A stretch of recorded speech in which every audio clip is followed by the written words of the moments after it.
पढ़ रहे थे इससे पहले की क्लास में सत्यजीत राय की पाथेर पांचाली। पथेर पंचाली अर्थात पथ का गीत। जीवन की राह कितनी कठिन है, इसमें कितने उतार चढ़ाव आते हैं, यही इस पाठ में हम पढ़ रहे हैं। चाहे वह लेखक का संघर्ष हो या उस लेखक के रूप में एक निर्देशक का संघर्ष हो या फिर इस फिल्म में अपू की भूमिका निभाने वाले उस नन्हे बालक के जीवन का संघर्ष, हम सबके जीवन का संघर्ष। जिस प्रकार से सत्यजीत राय को उनके जीवन के इस संघर्ष ने उनको अंतरराष्ट्रीय ख्याति दिलाई, उसी प्रकार से आपके जीवन के संघर्ष को भी आने वाला भविष्य सुनहरी किरणों में रंग सकता है। तो आइए इसी उम्मीद के साथ इस पाठ की शुरुआत करते हैं। हमने अपना पाठ छोड़ा था उस स्थान पे जहां पे सत्यजीत राय यह बताते हैं कि किस प्रकार से भूलो कुत्ता के न रहने पर या श्रीनिवास के न रहने पर उन्होंने दूसरे कैरेक्टर को लेके उस सीन का फिल्मांकन किया, उसको आगे बढ़ाया। उसके बाद भी एक आम दर्शक गण या कोई भी उस सीन में यह जान नहीं पाता कि वह भूमिका निभाने वाला, वह जानवर, वह भूलो कुत्ता कोई और है या फिर श्रीनिवास कोई और है। तो आगे लेखक क्या कहता है, आइए पढ़ते हैं। इस श्रीनिवास के सीन में ही एक शॉट के वक्त हम बिल्कुल तंग आ गए थे, और वह भी उस भूलो कुत्ते की वजह से।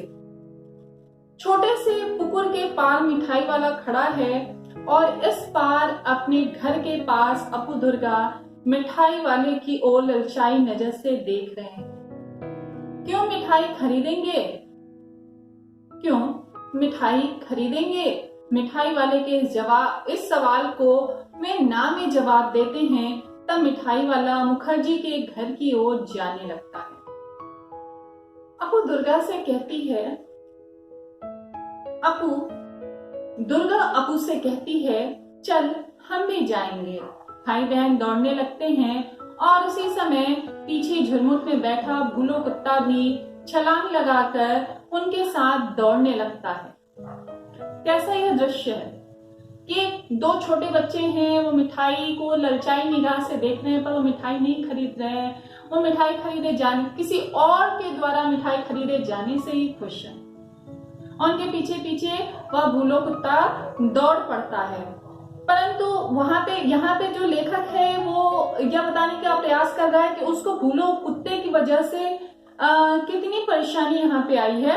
आगे क्या कहता है लेखक, हमें ऐसा ही सीन लेना था कि भूलो कुत्ता उन दोनों बच्चों के पीछे पीछे दौड़ता है।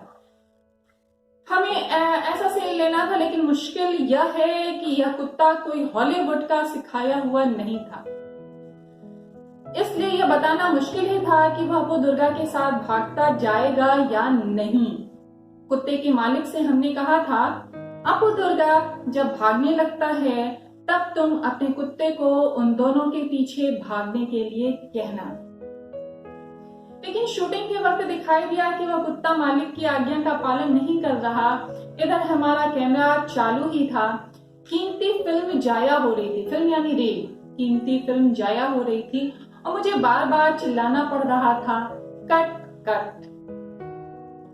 अब यह धीरज रखने के सिवा दूसरा कोई उपाय नहीं था। अगर कुत्ता बच्चों के पीछे दौड़ा तो ही वह उनका पालतू कुत्ता लग सकता था, और वह कुत्ते को दिखाकर दौड़ने को कहा। इस बार कुत्ता आखिर मैंने दुर्गा से अपने हाथ में थोड़ी मिठाई छुपाने के लिए कहा और वह कुत्ते को दिखाकर दौड़ने को कहा। इस बार कुत्ता उनके पीछे भागा और हमें हमारी इच्छा के अनुसार शॉट मिला।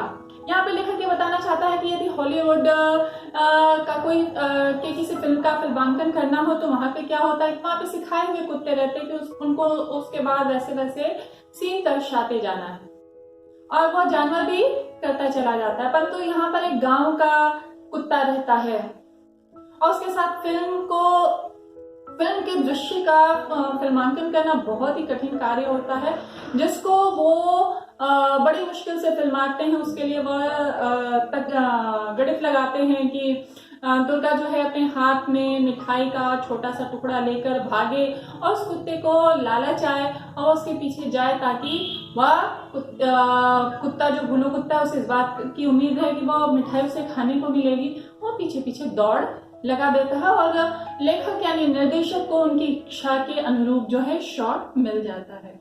आइए आगे पढ़ते हैं। आगे लेखक कहता है कि पैसों की कमी के कारण ही बारिश का दृश्य चित्रित करने में भी बहुत मुश्किल आई। बरसात के दिन आए और गए, मतलब बरसात का दिन आता भी है और चला भी जाता है, लेकिन पैसे नहीं इकट्ठे हो पाते कि वह उस दृश्य को पूरा कर सके और फिल्म आगे बढ़ सके। लेकिन हमारे पास पैसे नहीं थे, इस कारण शूटिंग बंद थी। आखिर जब हाथ में पैसे आए तब अक्टूबर का महीना शुरू था। शरद ऋतु में निरभ्र आकाश के दिनों में भी शायद बरसात होगी।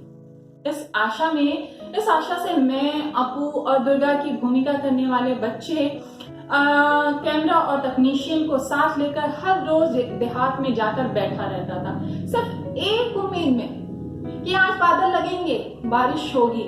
शरद ऋतु में बारिश का मौसम तो अक्टूबर का महीना होता नहीं है, तो उस उम्मीद में लेखक यानी निर्देशक को इस बात की उम्मीद है कि शायद बारिश हो जाए, शायद बादल आ जाए और वो अपनी फिल्म का फिल्मांकन कर सके। आगे लेखक क्या कहता है कि वो देहात में जाकर प्रतिदिन मतलब तैयार व्यार होके अपू, दुर्गा और तकनीशियन और जो डायरेक्टर है सब जाके वहां पे बैठे रहते थे, सब इंतजार करते थे कि मौसम जो है कब प्रसन्न हो। आगे, आकाश का एक भी काला बादल दिखाई देता तो मुझे लगता बरसात होगी। मैं इच्छा करता वह बादल बहुत बड़ा हो जाए और बरसने लगे। आखिर एक दिन ऐसा हुआ भी वैसा ही। शरद ऋतु में भी आसमान में बादल छा गए और धुआंधार बारिश शुरू हुई। उसी बारिश में भीगकर दुर्गा भीगती हुई आई और उसने पेड़ के नीचे भाई के पास आसरा लिया। भाई बहन एक दूसरे से चिपक कर बैठे हैं। दुर्गा कहने लगी, नेबुर पाता कर मचा हे वृष्टि घरे जा। क्या? नेबुर पाता कर मचा हे वृष्टि घरे जा। बरसात, ठंड, अपू का बदन खुला। प्लास्टिक के कपड़े से ढके कैमरे को आंख लगाकर देखा तो वह ठंड लगने के कारण सिहर रहा था, क्योंकि बच्चे तो गरीब घर के होते हैं ना, तो उनको अपू बिल्कुल से नंगा रहता है, वो वैसे ही बारिश में भीगता। शरद ऋतु यानी कि ठंड, अक्टूबर में ठंड पड़ने लगती है और उस समय का समय और मौसम भी अलग ही रहता है, तो अपू जो होता है बिल्कुल से ठंड के मारे कांपने लगता है। और आगे, हाँ, इस लाइन का अर्थ भी आपको बता दें, नींबू पाता कर्मचा हे वृष्टि घरे जा। जो दुर्गा कहती है कि नींबू के पत्ते खट्टे हो गए हैं, हे बादल अब घर जाओ, यानी बहुत बारिश होने लगी है और क्या है, मतलब कि ठंड लग रही है, अब तुम घर जाओ। सिर्फ इस एक दृश्य का फिल्मांकन करने के लिए लेखक को 6 महीने इंतजार करना पड़ा था, सिर्फ इस एक दृश्य के लिए। आगे क्या कहता है लेखक कि अब अपू जो है वो ठंड लगने के कारण सिहर रहा था। शॉट पूरा होने के बाद दूध में थोड़ी ब्रांडी मिलाकर दी और भाई बहन का शरीर गर्म किया। जिन्होंने पथेर पांचाली फिल्म देखी है वे जानते ही हैं कि वह शॉर्ट फिल्म बहुत अच्छा चित्रित हुआ है। लेखक बताता है कि यहाँ पे जब वो उसके पास और कुछ, जैसे कि उस समय हीटर होता है, ब्लोअर है, ये सब चीजें नहीं थी और बच्चों के शरीर जो थे वो बारिश के कारण, प्राकृतिक चारों तरफ खुला वातावरण था ना, तो चारों तरफ खुला वातावरण और शरद ऋतु की ठंड, ऊपर से बारिश, बच्चों का, छोटे नन्हे बच्चों का भीगना, उसमें बच्चों का कांपना। तो वो उनके साथ क्या करते हैं कि दूध उनको पीने को देते हैं, उसमें थोड़ी सी ब्रांडी मिला देते हैं ताकि बच्चों का शरीर जो है वह अंदर से गर्म हो जाए।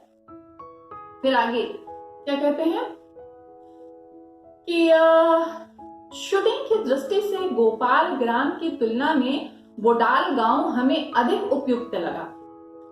अपू दुर्गा का घर, अपू का स्कूल, गांव के मैदान, खेत, पुकुर, आम के पेड़, बांस के झुरमुट, ये सभी बातें बोडाल गांव में और आसपास हमें मिली। अब उस गांव में बिजली आ गई है, पक्के घर, पक्के रास्ते बने हैं। उस जमाने में वे नहीं थे। वे बताते हैं कि वो कहानी जिस प्रकार की है पथेर पांचाली बिल्कुल उसी प्रकार से, और गांव भी पिछड़ा हुआ था। वैसे ही टूटे फूटे मकान थे, वैसे ही बांसों का झुरमुट, गांव के मैदान, खेत, पुकुर, आम के पेड़, आपू का स्कूल, सब कुछ उसी प्रकार से वहां नजर आता है। परंतु कहते हैं कि अब वहां बिजली आ गई, यानी कि अब वो थोड़ी बिजली गांव ने थोड़ी तरक्की कर ली है। जब बिजली और ट्रांसपोर्ट आता है तो इसका मतलब ये समझा जाता है कि उस जगह, उस क्षेत्र की तरक्की हो रही है। आगे उस गांव में हमें बहुत बार जाना पड़ा, बहुत बार रहना भी पड़ा, इसलिए वहां के लोगों से भी हमारा परिचय हुआ। उन लोगों में एक बहुत अद्भुत सज्जन थे, उन्हें हम सुबोध दाद कहकर पुकारते थे। वे 60-65 साल के थे, उनका माथा गंजा था। वे अकेले ही एक झोपड़े में रहते और दरवाजे पर बैठकर खुद ही से कुछ न कुछ बड़बड़ाते रहते थे। हम उस गांव में एक फिल्म शूटिंग करने वाले हैं, यह जानकर वे गुस्सा हो गए। हमें देखने पर वे चिल्लाते, फिल्म वाले आए हैं, मारो उनको लाठियों से। पूछताछ करने पर लोगों ने बताया कि वे मानसिक रूप से बीमार हैं। बाद में सुबोध दास से हमारा परिचय हुआ। वे हमें पास बुलाकर दरवाजे पर बैठकर वायलिन पर लोकगीतों की धुनें बजाकर सुनाते थे। बीच बीच में हमारे कानों में फुसफुसाते, वे साइकिल पे जा रहे आदमी देख रहे हो ना, वह कौन है जानते हो? वह है रूजवेल्ट, पक्का पाजी। उनके मत से दूसरा एक था चर्चिल। चर्चिल को तो आप जानते हैं ना, चर्चिल जो द्वितीय विश्व युद्ध के दौरान जो है ब्रिटेन के प्रधानमंत्री बने थे। ठीक, और इन्हें जो है साहित्य में नोबेल पुरस्कार भी मिला हुआ है। आगे लेखक क्या कहता है? आगे लेखक कहता था कि एक था हिटलर तो एक था अब्दुल गफ्फार खान। हिटलर को भी आप जानते हैं, हिटलर जर्मनी का तानाशाह चांसलर, और गफ्फार खान अफगानों के नेता थे। ठीक, और ये जो है भारत पाकिस्तान की विभाजन के खिलाफ थे। आगे हम कहाँ पे थे? हाँ, अब्दुल गफ्फार खान सभी उनके मतानुसार पाजी थे, उनके दुश्मन थे। ठीक, तो सुबोध दा जिसके बारे में लेखक बातें बताता है कि वो सबको मारने के लिए कहते हैं, और जो कोई भी होता है वो कहते हैं उससे कि इन फिल्म वालों को मार के भगाओ, कि अच्छे नहीं हैं। बाद में उन्हीं से परिचय जो होता है, वे वायलिन बजाते हैं, उनको सुनाते हैं। मतलब एक जो मानसिक रूप से विक्षिप्त व्यक्ति भी है, वह भी एक प्रेम से बात करने पर कैसे वो उनके साथ घुल मिल जाता है, और उसको मानसिक रूप से विक्षिप्त होने के बाद भी उसको क्या है, गफ्फार खान का नाम याद है, जो भारत पाकिस्तान की विभाजन के खिलाफ था। और इस कारण से उस गफ्फार खान को अपना आखिरी समय पाकिस्तान की जेल में बिताना पड़ा था। उसे हिटलर का नाम पता है, उसे रूजवेल्ट का नाम पता है, तो क्या कारण है? फिलहाल आइए हम आगे पढ़ते हैं। आगे लेखक कहता है, अब वो दूसरा संघर्ष बताता है। मतलब उसको वो ये बता रहा है कि वहां पर उसको कितने ज्यादा संघर्ष करने को मिले, चाहे वो अपने पैसे को लेकर हो, चाहे वो शूटिंग करने को लेकर हो, या किसी भी चीज को लेकर हो। बच्चों को बारिश को लेकर हो, बच्चों को गर्मी देने से लेके बच्चों को बच्चे अपनी उम्र से ज्यादा बड़े न दिखने पाए, इतनी तक मानसिक रूप से तनाव में रहने के बाद अब उसको कौन से तनाव का सामना करना पड़ता है। आइए आगे पढ़ते हैं। लेखक कहता है, हम जिस घर में शूटिंग करते थे उसके पड़ोस में एक धोबी रहता था। उसके कारण हमें बहुत परेशानी होती थी। वह भी थोड़ा सा पागल था और कभी भी भाइयों और बहनों कहकर किसी राजकीय मुद्दे पर लंबा भाषण शुरू करता था। फुर्सत के समय में उसके भाषण पर हमें कुछ आपत्ति नहीं थी, लेकिन अगर शूटिंग के समय वो भाषण शुरू करता तो हमारे साउंड का काम प्रभावित हो सकता था। उस धोबी के रिश्तेदारों ने अगर हमारी मदद न की होती तो वह धोबी सचमुच ही एक सरदर्द बन जाता। अब लेखक यहाँ पे यह बताता है कि उसके साथ कुछ समस्याएं हैं, लेकिन उस समस्याओं का समाधान भी साथ साथ होता जा रहा है। लेखक बता रहा है कि जब भी होता है तभी वो धोबी जो है माइक उठा के भाषण देना शुरू कर देता है भाइयों और बहनों। तो जब वो उसकी आवाज जो थी उसकी साउंड पे जब लो हुआ करती थी तब तो कोई समस्या नहीं थी, लेकिन जब शूटिंग के समय वो चिल्लाता तो वॉइस जो थी वो उसकी जो साउंड थी वो लेखक के फिल्म में वो रिकॉर्ड हो जाती थी। तो यह भी एक बहुत बड़ी समस्या थी लेखक के लिए, लेकिन धोबी के रिश्तेदारों ने लेखक की काफी मदद की, जो जिस कारण से वो अपनी शूटिंग का कार्य पूरा कर सके। आइए आगे पढ़ते हैं। जिस घर में हम पथेर पांचाली की शूटिंग करते थे वह घर हमें एकदम ध्वस्त अवस्था में मिला था। उसका मालिक कलकत्ता में रहता था। उनसे हमने वह घर शूटिंग के लिए भाड़े पर लिया था। उस घर की मरम्मत करके उसे शूटिंग के लिए ठीक ठाक करवाने में हमें लगभग 1 महीना लग गया था। उस घर के एक हिस्से में एक के पास एक कुछ ऐसे कमरे थे, वे हमने फिल्म में नहीं दिखाए। उन कमरों में हमने अपना सामान रखा हुआ था। एक कमरे में रिकॉर्डिंग मशीन लेकर हमारे साउंड रिकॉर्डिस्ट भूपेन बाबू बैठा करते थे। और हम शूटिंग के वक्त उन्हें देख नहीं सकते थे, फिर भी उनकी आवाज सुन सकते थे। हर शॉट के बाद हम उनसे पूछते, साउंड ठीक है ना? भूपेन बाबू इस पर हाँ या ना का जवाब देते थे।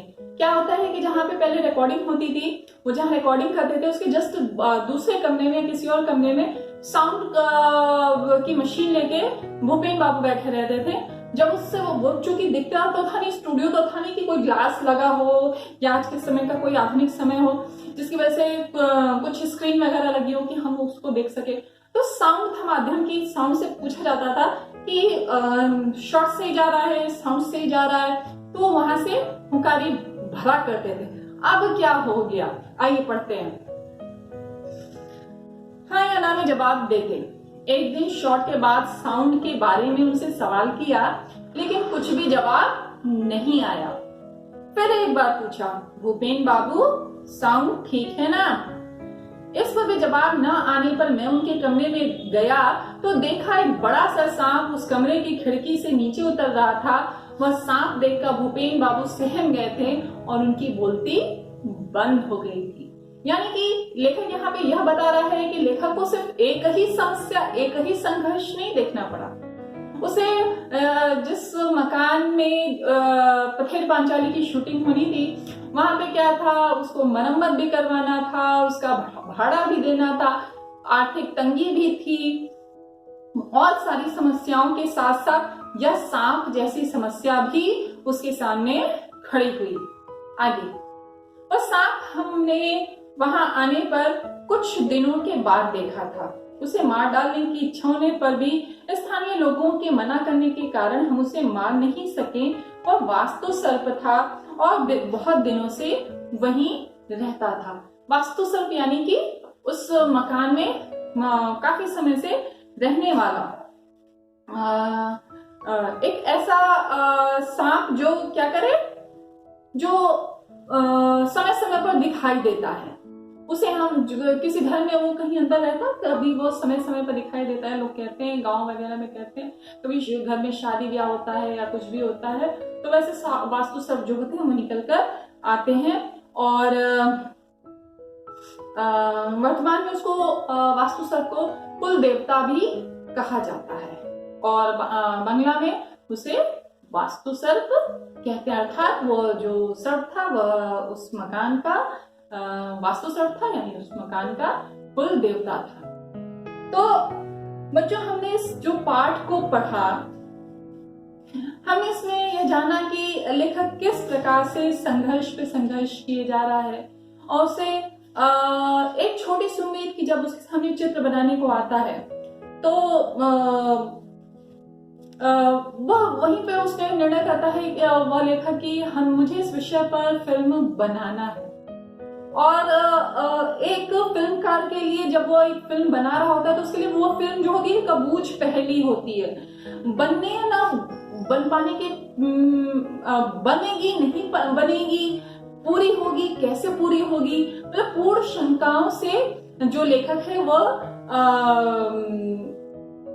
घिरा रहता है। और फिल्म पूरी होती है तो फिल्मकार जन्म लेता है, और जब फिल्म नहीं पूरी होती है तो एक अच्छा खासा जो फिल्मकार है, निर्देशक है, एक इंसान है, एक व्यक्तित्व है, पूरी तरह से टूट जाता है। परंतु वही जब बन जाता है तो वही फिल्मकार के रूप में जन्म लेता है। जिस प्रकार सत्यजीत राय राष्ट्रीय अंतरराष्ट्रीय दोनों ही स्तरों पर ख्याति प्राप्त करते हैं। तो यह जो अनुभव संसार सत्यजीत राय का है वह उस बेहतरीन फिल्म से गुजरने से कम नहीं है। वह अपने आप में उनकी स्मृतियों में जीवंत बना रहता है। किसी फिल्म को बनाना अपने आप में एक अत्यंत रोमांचकारी होता है। सिर्फ फिल्म बनाना ही रोमांचकारी नहीं होता है। जब हम कुछ भी नया करने जाते हैं तो वह सब कुछ नया अपने आप में एक रोमांच से भरा होता है। इसी उम्मीद के साथ कि आप भी अपने जीवन में किसी संघर्ष से हारेंगे नहीं, चाहे वह संघर्ष कैसा हो, चाहे वो तंगी कैसी भी हो, आप हर उस संघर्ष को आगे पार करेंगे। इसी उम्मीद के साथ आज का पाठ हम यहीं समाप्त करते हैं। पाठ आपका यहीं समाप्त होता है। हम फिर मिलेंगे, तब तक के लिए बाय बाय।